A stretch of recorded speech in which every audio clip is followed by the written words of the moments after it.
everybody, it's me, Gruey, and I'm here today to help you with your classwork for 4/8, which is April the 8th, which is today. Aren't you so excited? So today you all have 5 questions that you are going to answer.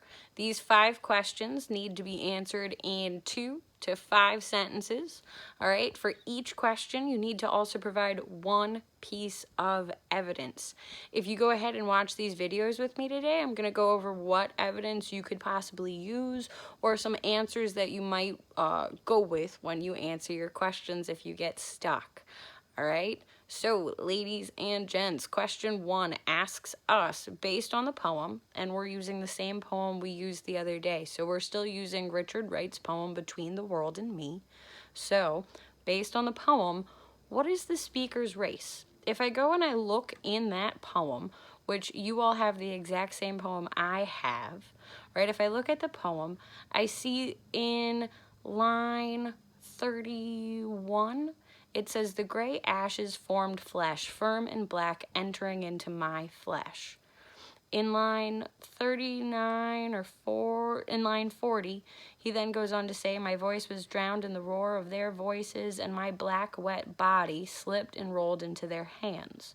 So twice in this poem, he refers to his flesh or his skin as being black. So based on this poem, what race is the speaker? You all know this. I just gave the answer. I bet you got it. I even gave you 2 places you could find evidence. So remember, when you do your answer, explain how that evidence helped you figure out his race, right? How does the speaker describe his flesh? How did the speaker describe his skin? Talk about those descriptive words. Our second question today asks you all, what happens to the speaker over the course of the poem? So let's start. All the way at the beginning, in line 1, he says, "And one morning, while in the woods, I stumbled suddenly upon the thing." So he finds something. The speaker finds something, right? He finds this grassy clearing. He then goes on all the way through line 36, just describing the scene. He talks about all the things he found there. He found that empty shoe. He found these dried bones. He found an empty gin flask. He found lipstick. He then goes on to say in line 37, "And they had me, stripped me, battering my teeth into my throat till I swallowed my own blood." So he finds this scene, but it sounds like the speaker is being attacked at this point.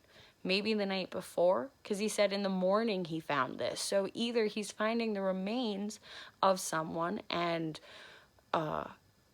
imagining what their experience was like, or he himself is remembering his own experience from the previous evening.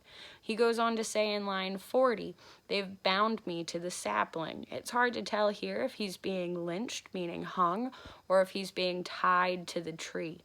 He's then goes on to say that hot tar was put on him, and so were feathers. That's down and quills. So these white feathers are put on him after they tar him. So he was tarred and feathered. And then it says, "My blood was cooled mercifully." This is in line 46.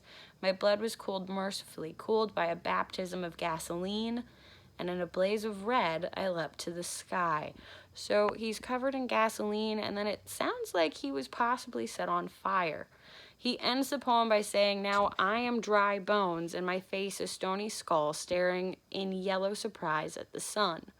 We could interpret this one of 2 ways, like I've already mentioned. We could say he's imagining the events that happened the night before based on what he finds in the clearing. We could say that he was attacked in the clearing and beaten, and it sounds like killed. We have a few options here for how we answer question 2. Either way,